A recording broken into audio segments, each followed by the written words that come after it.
সুপ্রিয় দর্শক, ন্যায্য ডিএ আদায়ের দাবিতে দীর্ঘদিন ধরেই আন্দোলন চালিয়ে যাচ্ছে রাজ্য সরকারি কর্মচারীরা। তারপরও ডিএর মতো একটি গুরুত্বপূর্ণ মামলার শুনানি সুপ্রিম কোর্টে প্রায় 14 বার পিছিয়ে গিয়েছে, জানিয়ে প্রশ্নের মুখে পড়েছে বিচার ব্যবস্থা।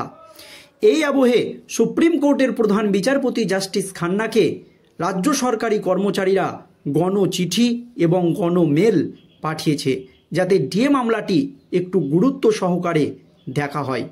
এরপরই সুপ্রিম কোর্ট থেকে সূত্র মারফত খবর পাওয়া গিয়েছে যে 25শে মার্চ এই ডিএ মামলা সুপ্রিম কোর্টে শুনানির জন্য উঠতে পারে। এই নিয়ে বিশিষ্ট আইনজীবী ফিরদৌস শামীম স্পষ্ট করে দিয়েছেন যে এই ডিএ মামলা সুপ্রিম কোর্টে উঠলেই সরকারি কর্মচারীদের জয় একেবারে নিশ্চিত। কারণ কলকাতা হাইকোর্টে পর 3 বার জয়ী হয়েছে সরকারি কর্মচারীরা। তাই রাজ্য সরকার কেন্দ্রীয় হারে সরকারি কর্মচারীদের ডিএ মিটিয়ে দিতে বাধ্য হবে যদি এই মামলা সুপ্রিম কোর্টে ওঠে এবং সঠিকভাবে শুনানি হয় তো। আর এই নিয়ে যখন রাজ্য রাজনীতি একেবারে তোলপাড় আসার আলো দেখছে সরকারি কর্মচারীরা, তখনই কিন্তু একেবারে সরকারি কর্মচারীদের গ্র্যাচুইটি নিয়ে ঐতিহাসিক রায় দিল সুপ্রিম কোর্ট। সুপ্রিম কোর্ট যা রায় দিল তাতেই একেবারে সরকারি কর্মচারীরা চমকে উঠেছে। একই পদক্ষেপ সুপ্রিম কোর্টের। দেখুন দর্শক, আপনি যদি 5 বছর ধরে কোনো কোম্পানিতে কাজ করে থাকেন, তাহলে এমনটা ধরে নেওয়া ঠিক নয় যে আপনি গ্র্যাচুইটি পাবেন। সুপ্রিম কোর্টের সাম্প্রতিক সিদ্ধান্তের ফলে সরকারি কর্মচারী এবং নিয়োগকর্তাদের মধ্যে গ্র্যাচুইটির নিয়মে উল্লেখযোগ্য পরিবর্তন এসেছে। কিছু ক্ষেত্রে গ্র্যাচুইটি মোটেও দেওয়া হবে না। অতএব সরকারি কর্মচারীরা, এমনকি কোনো কোম্পানির কর্মচারীরাও গ্র্যাচুইটি আশা করার আগে তাদের অবশ্যই নতুন নিয়মগুলি বুঝতে হবে, যা তাদের প্রাপ্যতার ওপর প্রভাব ফেলতে পারে। 17 ফেব্রুয়ারি 2025 সালে সুপ্রিম কোর্ট রায় দেয় যে 1972 সালের গ্র্যাচুইটি আইনের অধীনে একজন কর্মচারী গ্র্যাচুইটি বাজেয়াপ্ত করার জন্য আর ফৌজদারি দোষী সাব্যস্ত হওয়ার প্রয়োজন নেই। যদি কোনো কর্মচারীকে নৈতিক স্থলের কারণে বরখাস্ত করা হয়, তাহলে তার গ্র্যাচুইটি আটকে রাখা যেতে পারে। এর জন্য এখন আদালতে অপরাধ প্রমাণের প্রয়োজন নেই। নৈতিক স্থল বলতে বোঝায় অনৈতিক ভুল বা প্রতারণামূলক কিছু করা অথবা প্রতারণা করা। 2018 সালের সুপ্রিম কোর্টের একটি রায়ে ভারতীয় ইউনিয়ন বনাম অজয় বাবু বলা হয়েছিল যে অপরাধ প্রমাণের জন্য গ্র্যাচুইটি আটকে রাখা প্রয়োজন। কিন্তু নতুন সিদ্ধান্ত অনুসারে 2018 সালের সিদ্ধান্ত আর প্রযোজ্য হবে না।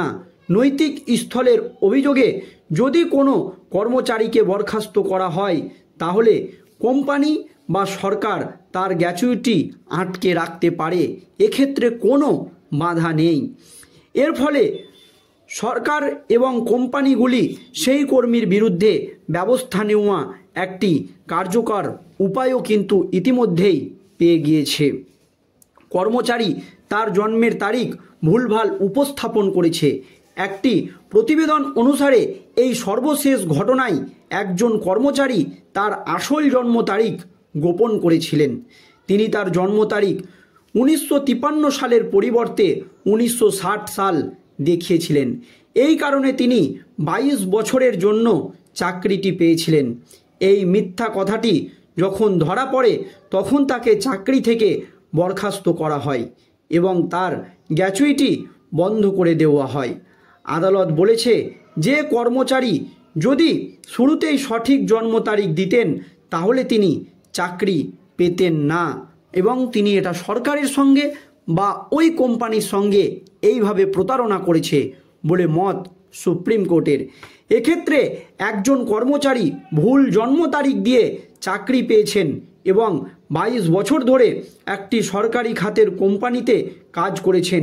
জালিয়াতির বিষয়টি প্রকাশ্যে আসার পর কোম্পানি তাকে চাকরিচ্যুত করে এবং তার গ্র্যাচুইটি বন্ধ করে দেয়, যদিও তার বিরুদ্ধে কোনো ফৌজদারি মামলা দায়ের করা হয়নি। সুপ্রিম কোর্ট বলেছে যে এই ধরনের জালিয়াতি নৈতিক স্থল এবং গ্র্যাচুইটি বন্ধ করার জন্য ফৌজদারি শাস্তির কোনো প্রয়োজন নেই। আয়কর বিভাগ সতর্কবার্তা জারি করেছে। এখন এই ব্যক্তিদের 10 লক্ষ টাকা জরিমানা দিতে হবে। যেই ব্যক্তি এই ধরনের প্রতারণা করেছে গ্র্যাচুইটি পাওয়ার জন্য, তাকে কিন্তু ইতিমধ্যেই সরকারকে 10 লক্ষ টাকা জরিমানা দিতে হবে, এমনই নির্দেশ সুপ্রিম কোর্টের। সুপ্রিম কোর্টের আদেশে বলা হয়েছে যে গ্র্যাচুইটি ধরে রাখার সময় নিয়োগকর্তাদের প্রকৃত ন্যায্য বিচারের নীতি অনুসরণ করা উচিত, যার অর্থ কর্মীদের তাদের পক্ষে উপস্থাপনের সুযোগ দেওয়া উচিত। আদালত আদেশ দিয়েছে যে কর্মচারীর গ্র্যাচুইটির 75% তাকে ফেরত দেওয়া হবে, যেখানে মাত্র 25% অর্থ আটকে রাখা যাবে। এর থেকে এটা স্পষ্ট যে নিয়োগকর্তাদের একটি সহানুভূতিশীল দৃষ্টিভঙ্গি গ্রহণ করা উচিত এবং কর্মীদের অধিকারকে সম্মান করা উচিত। দর্শক, গ্র্যাচুইটি নিয়ে সুপ্রিম কোর্টের এই পদক্ষেপ যথেষ্ট তাৎপর্যপূর্ণ বলেই মনে করছে বিশেষজ্ঞ মহল। কারণ এবার কোনো সরকারি কর্মচারী যদি তার বয়স নিয়ে কোনো কারচুপি করে, তাহলে কিন্তু এবার সুপ্রিম কোর্টের তরফ থেকে চরম পদক্ষেপ নেওয়া হয়েছে। 17ই ফেব্রুয়ারি 2025 সালের 17ই ফেব্রুয়ারি সুপ্রিম কোর্ট রায় দেয় যে 1972 সালের গ্র্যাচুইটি আইনের অধীনে একজন কর্মচারীর গ্র্যাচুইটি বাজেয়াপ্ত করার জন্য আর ফৌজদারি দোষী সাব্যস্ত হওয়ার প্রয়োজন নেই যদি কোনো কর্মচারী নৈতিক স্থলের কারণে বরখাস্ত করা হয়, তাহলে তার গ্র্যাচুইটি আটকে যাবে। দর্শক, এর জন্য এখন আদালতে অপরাধ প্রমাণের প্রয়োজনও নেই।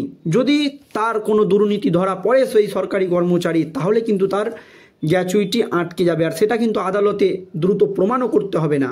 নৈতিক স্থলন বলতে বোঝায় অনৈতিক, ভুল বা প্রতারণামূলক কিছু করা, অথবা সরকার বা কোনো পাবলিক সেক্টর যেখানে তিনি কাজ করেন তার সঙ্গে প্রতারণা করলেই এই আইন প্রযোজ্য হবে।